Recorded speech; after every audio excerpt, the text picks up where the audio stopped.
it's off. Now It's we're on. on. Yeah, yeah.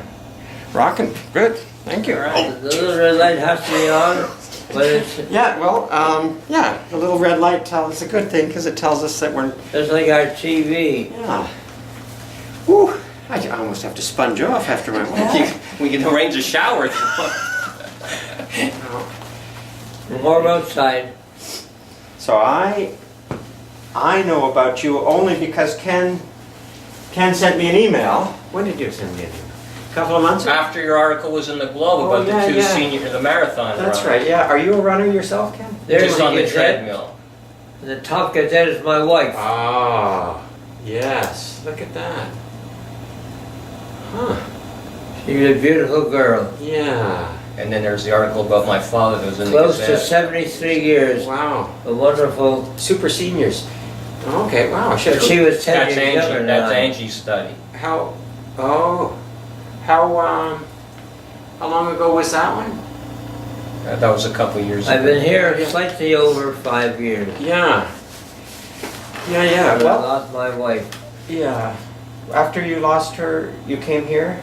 Because the old house was not, you needed to be somewhere like this. Well, we had the last 3 years of my wife's life, macular degeneration.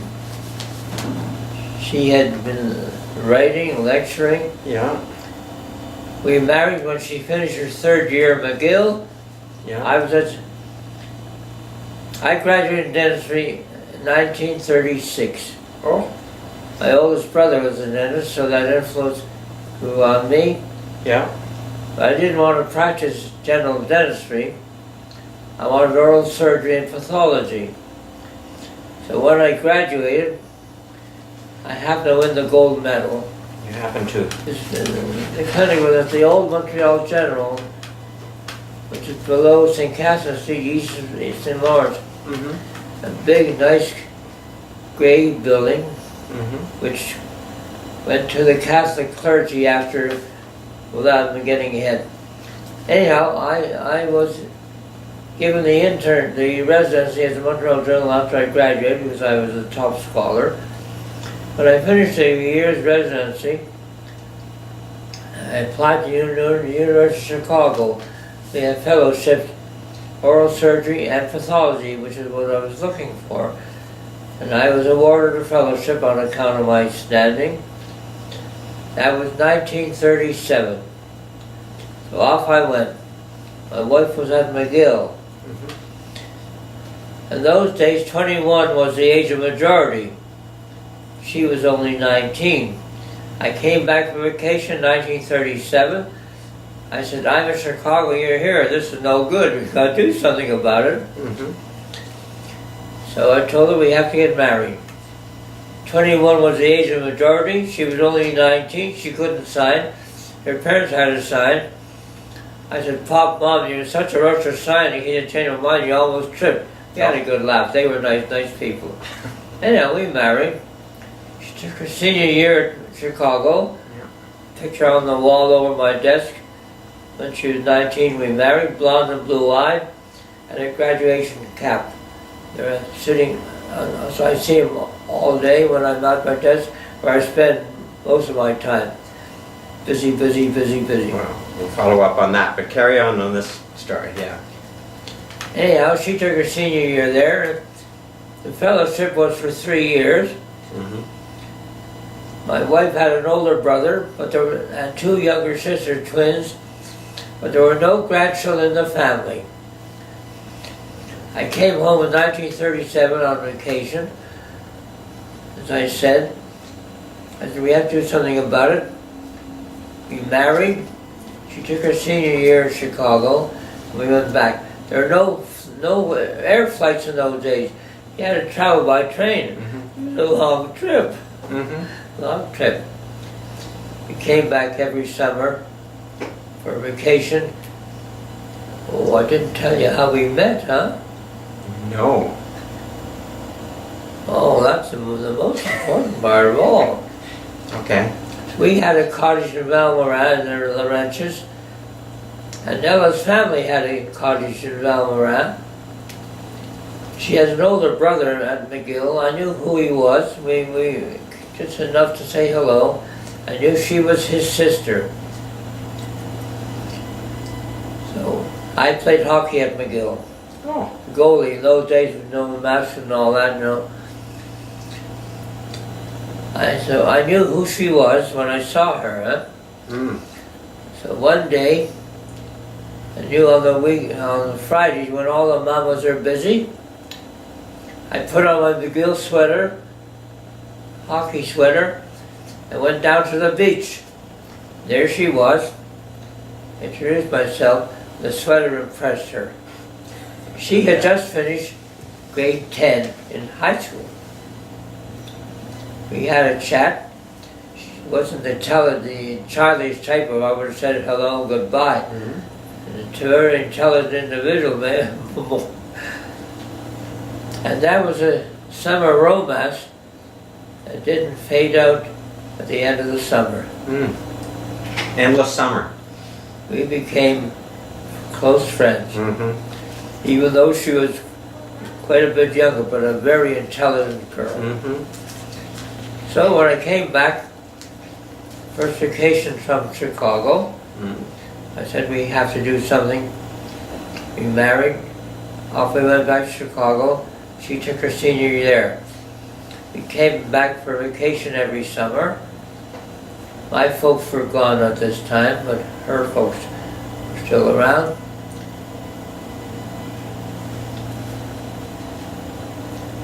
And my short memory is very poor. Okay. We kept coming back. 3 years finished, and the oral surgeon at the hospital, Billings Hospital, something else happened. He left. They asked me would I like the post, because I had finished my fellowship at the time. I grabbed it. And at Chicago, Billings Hospital, every member of the staff, like the Mayo Clinic, is full-time. Yeah. You don't have a private practice in the afternoon, come to the hospital in the morning, you're at the hospital or in the vicinity on the premise all day. So you see paid clinical work in the morning and research in the afternoon. Wonderful arrangement. Anyhow, every summer when we came on vacation, I had lunch with the dean. Dean said, Bob, anytime you come back, we're waiting for you. And the folks those folks, my in-laws, awfully nice people. Nice picture of their 50th anniversary. Mm-hmm. They kept saying, you're supposed to be gone 3 years. What's happening? Finally, in my 11th year there, I realized something wasn't right. The patient comes in, surgery, they come back, you take a look, the resident takes out the sutures, the nurse tidies up, goodbye, good luck. You never see the patient again. Mm-hmm. There's no personal relationship. Right. And that began to bother me. Mm-hmm. In my 11th year there, I said, Ella, we're going home. Came back to Montreal. Oh, by the way, once after she graduated, took a business course, became secretary to one of the deans. So we used to walk down the street together in the morning. I would turn to the right to the hospital, she would turn left to her building. We had lunch together, so it was very, very, very convenient. So I came back. The Jewish General Hospital was one little building on Côte des Neiges, the corner of Queen Mary. Mm-hmm. I took over there as chief, position held for about 30 years, and went into business. I went into practice, oral surgery, and pathology. So I was on the faculty. The dental clinic was still at the Montreal General, so I became a member of the staff of the Montreal General. That's a McGill chair my father's sitting on that he was given, he will show you later. Oh, yeah. There's a crest on the back, but you Okay. can't see it. Oh, yeah. I can see why you wanted that. When you chair. retired from McGill, they gave him the chair. Yeah, yeah. Well, the 25-year chair, Yeah, that one you're sitting on. you'll see that. That's after 25 years on the faculty. And 70, here's the, 74. Wow. So you retired officially in 74? is that what, Well, yeah, it says. no, McGill. that's from McGill. That was So that's, McGill. well, that's the 25-year anniversary Yeah, the chair. of the Yeah. chairmanship. But I kept on. No, that's 25 years. He was part-time. He was a part-time at McGill doing dental clinics. And I think the chairs. Okay. for 20 This is So only when- 25 years, but I so- was there more than 25 So years. Bob, when did you actually retire? When did you? I've been asked that so many times. Is it maybe doesn't have an answer because? There's a mug on the table Uh-huh. from the faculty. That's after 25 years. You'll see it later. But you were in your 80s when you retired from private practice. How Okay. old were you when you retired? I'd have to look up my tax returns. Yeah. But okay. you're in your 80s for sure. Huh? 83 or 84, something like that. Why did you retire? Can I ask you that? How did you know it was time to retire? Well, I spend more time with the family. Uh-huh. I figured I had done enough. I still meet people coming in here. Hey, Dr. Wiener. The question is, has it healed up yet? So it would have been mouth cancers and Tumors, and broken jaws, impacted with. Charlie Bronfman, when he was an only man in his 20s, Charlie. I took out 4 impacted wisdom teeth.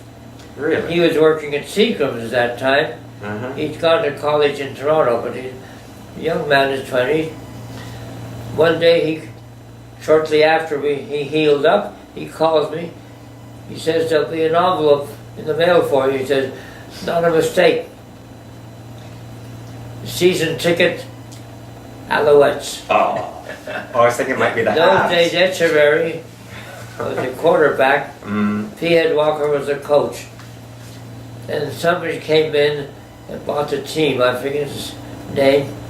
He traded Echeverry and Hal Patterson, star outside wing. Now they call him man, the American style. Traded him to Hamilton. Filoni, the quarterback, and some other outside wing.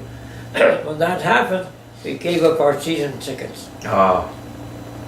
That was Protest stupid. move. Ted Workman bought the team. Okay. Very Okay. stupid. Anyhow, Can I ask you a question? Was there a connection between you playing goaltender without a mask and wanting to go into dentistry?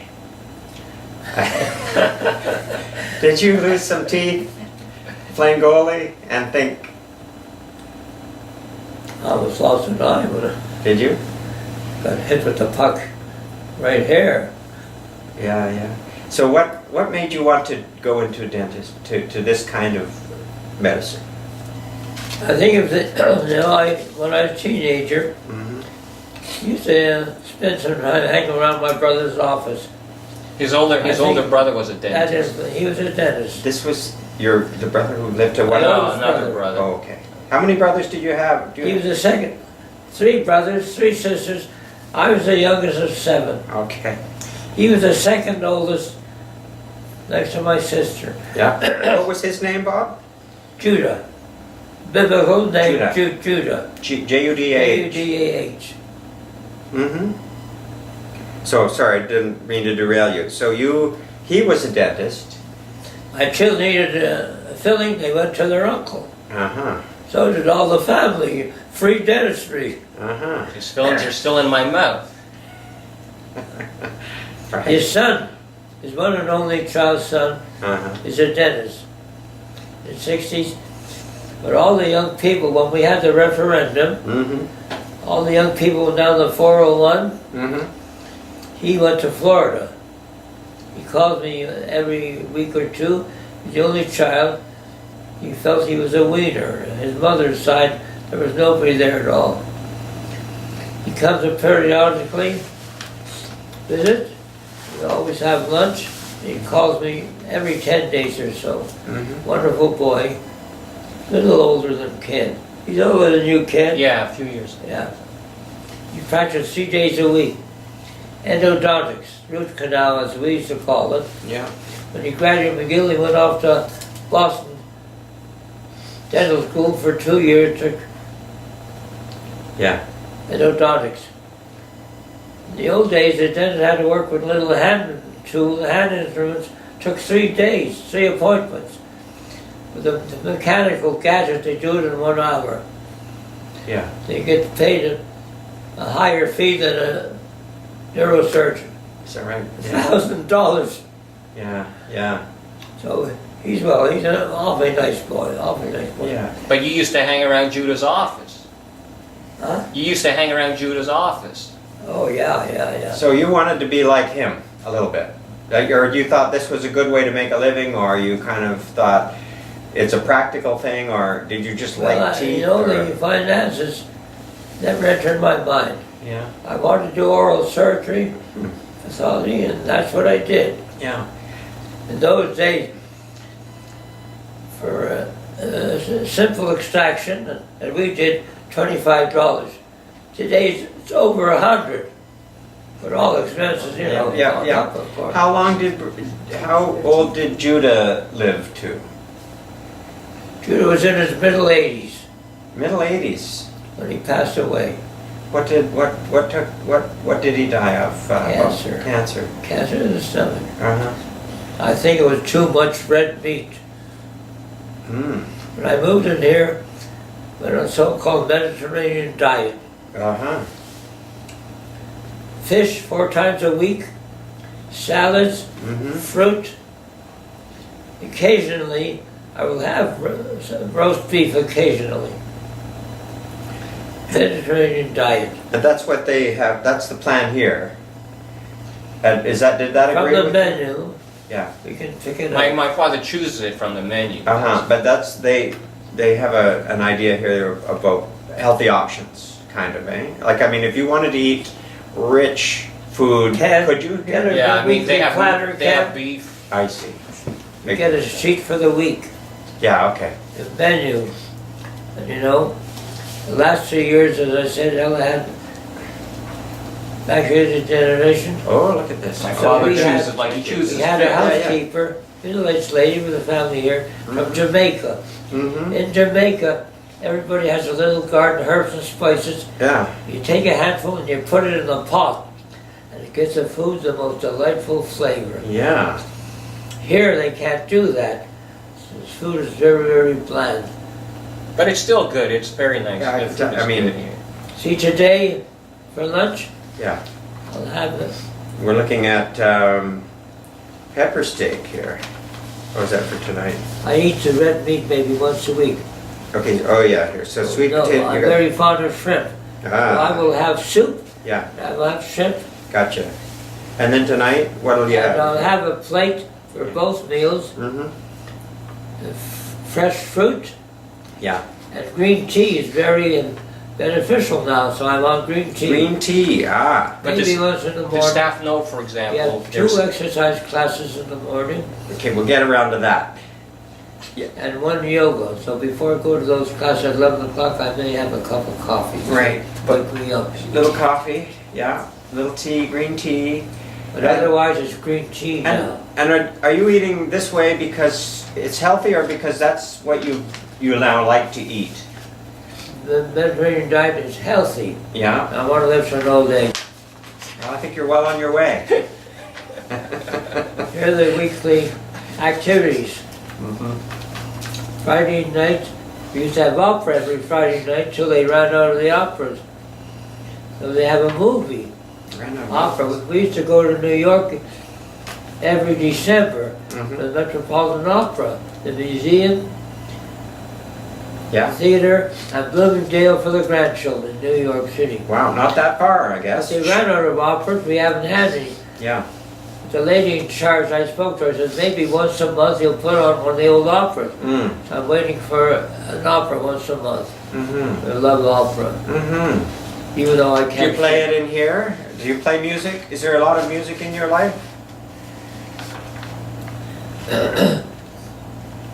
There's singers, local singers, you know, professionals, Yeah. who come in and so on.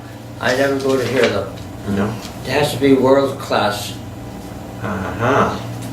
We heard Pavarotti, his first concert in Montreal. And he pulled out, he was, you know, formal dress. Uh-huh. During the evening, he pulled out a big silk handkerchief from his cuff. I thought he was going to blow his nose.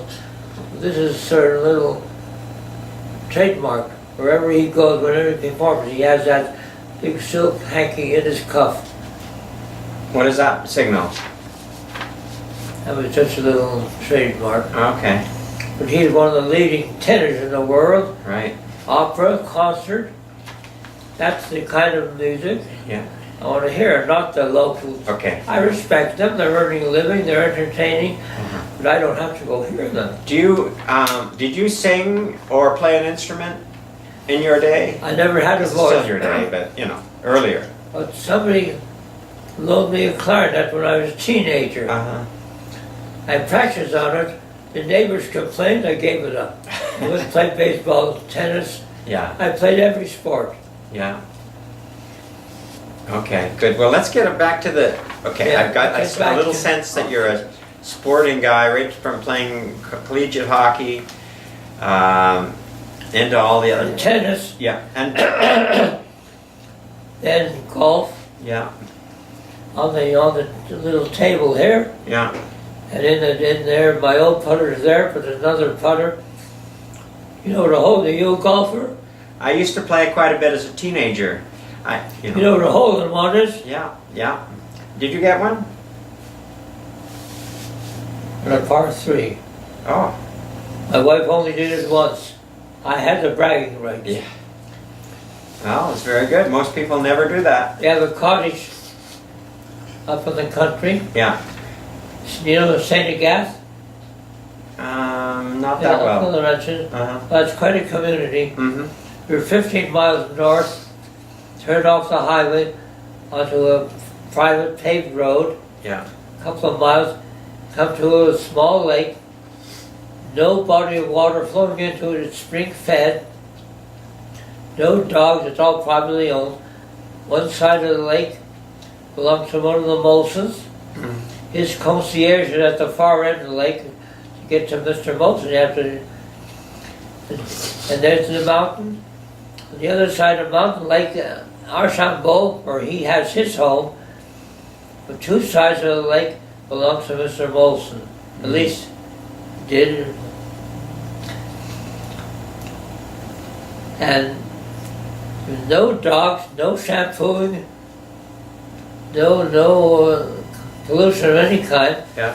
When we came up in the spring, go to St. Agathe to the lab, get a sterile jar, take a sample of water, take it in, have it analyzed.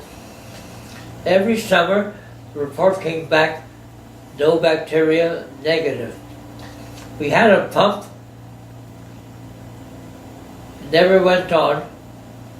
Turned on the faucet in the kitchen, the cold water, never boiled it, drank right from the faucet. Mm-hmm. Every year, not one illness. Mm. It was all privately owned and everybody was concerned about their drinking water. Yeah. When you swam, you felt the cold bubbles coming up from the sand. That was the source of the water. Wow. Spring fed. That's neat. It's like a spa. There's a picture of Ken and Linda. Bring it over, Ken. Get a little view of our, Okay, yeah. I'm wearing the same shirt today as in this picture. that's our lake in the It's background. my only I hate favorite shirt. it. Yeah. Oh, Beautiful, beautiful spot. that's great. How long ago would this have been taken? It looks like maybe 5 years. Maybe 10 years. Oh. 10 years now. My brother uses the cottage now. Okay, yeah. Very nice. Can I just ask while I think of it, we're going to get back to the sport stuff and the exercise, but what's the oldest memory that you have of anything that would put you in on a timeline? Like, what can you remember doing? Like when you go back into your memory bank, what can you remember doing that would indicate, okay, that must have been this year, particular year? I mean, this is That's real. That's why it falls short. Do you remember your childhood, like do you remember, imagine yourself as just a little kid in short pants doing something? What comes up? A long time ago. I know, yeah, I know. I was the youngest of 7. Next I had 2 sisters, Yeah, and then 3 brothers, and then my oldest sister. yeah. Because I have a write-up we publish a monthly little Yeah. 4-page activity sheets here. Mm. They feature the residents. In mine, they called me the gopher. G-O-F-E-R. I was the youngest. I ran all the Go for ministries, this, you know. go for that. Bob. Yeah, I was very happy to do it. yeah. All That's what nice- happens to the youngest nice, kid. I'm nice, also. wonderful family. Yeah. How did your brothers and other? I know you had one brother, not Judah, but what was the brother who lived to 109? Joe was next, and David. Mm-hmm. He lived longer than I did. David. Yep. And between him and me, there were two sisters, Yeah. Eve and Faye. Uh-huh. Faye was They with an E? Faye grew up to be a school teacher. No. Eve had 2 of her paintings there. She became an artist. Mm-hmm. 2 oil paintings hanging here. Oh, yeah. One here, one in the bedroom. And how long did Eve and Faye live? Judah, my brother Judah Dennis, was the first to go at 85. Yeah. No. My sister Sarah, the oldest, married a gentleman from Providence. Mm-hmm. Had a lovely home in Providence, just around the corner from Brown University. Mm-hmm. Her husband was a chain smoker. In those days, they didn't know the dangers of passive smoke. Side stream smoke, yeah. At the table, he still had to have a cigarette going. She never smoked in her life. She inhaled his smoke. She died of lung cancer at the age of 65. Never smoked in her life. He kept on living. I'm sorry to hear that. So that was She was the first in the family to go. yeah. The others all lived. Judah was in the middle 80s. Yeah. My sister Faye married a chap from Leominster, Massachusetts. Faye was a school teacher. Mm-hmm. Bill Wiener, but he spelled the name the wrong way, W-E-I-N-E-R. My dad and mom Uh-huh. were visiting Faye and Bill. Uh-huh. Dad had lunch, he said to go up and take a nap. Never woke up. Oh. He was 85. Mm-hmm. I had come from Chicago home here for the funeral. He was 85. And Judah went at 85. The others So all lived much longer. so that was Faye's husband we're talking about? Yeah. And how old did Faye live to? Faye was, in her 80s. Okay. That was my father's father. Faye came back to Montreal after my dad, Okay, yeah. after Bill passed away. Okay. She came back to Montreal. She had no family. Mm. She moved in with an aunt, an old aunt. Mm-hmm. Went back to teaching school. That's Faye. Anyhow, Joe? Joe was a baseball player. Big fellow, catcher. Oh. You know, the professional teams sent up scouts. They scouted him playing baseball here. They invited him to come down to training camp in the United States, see what he could do. Maybe sign him up. Mm-hmm. Came home and told mother, she said forget about it. Really? He never went to training camp, but he played semi-professional baseball as a sideline. Huh. He was a catcher, Huh. big fellow. Throw him out of second base. How much older than you was Joe? Oh, Like, he was third oldest in the family. did you ever play baseball with him? No. No, he was quite a bit older? Oh, much older. I used to go watch him play. Okay. Hmm. He became what they call a traveling salesman for ladies' wear. Hmm. He was rated one of the top 5 in Quebec. In those days, there were no flights. You went to Vancouver by train. Oh, yeah. All the other salesmen, played cards all the way to Vancouver. Great big guy. Huh, that's an unlikely He worked for turn. one of the top manufacturers Right. in Montreal. Huh. Very nice fellow. Neat. I had to go watch him. He used to take me to watch him play Yeah. on Sunday when they played out of towns. Semi-professional Did baseball. he, if it were up to him, would he have wanted to be another Gary Carter or like play for the Expos or? My brother Dave wanted to do commercial art. He was very good at it. He went out to Chicago for 4 years, studied commercial art. Yeah. He came back in '29 just when the Depression hit. And they weren't hiring any commercial artists. Yeah. So my brother Judah taught him dental mechanics. Oh. So for a time he worked for my brother Judah. Then he opened up his own lab. He was very successful. Huh. His own dental lab, Dental mechanics, not That's it, dentistry. yeah, very What's- successful. So, He had one son who followed his father into the same business. He worked for his father. When his father retired, Michael took over the lab. He's still at it. Or maybe he's retired now. I haven't seen him lately. He's older than my boys. Yeah. So it's a varied outlet for the family. Everybody went into something else. yeah. And David lived to 109?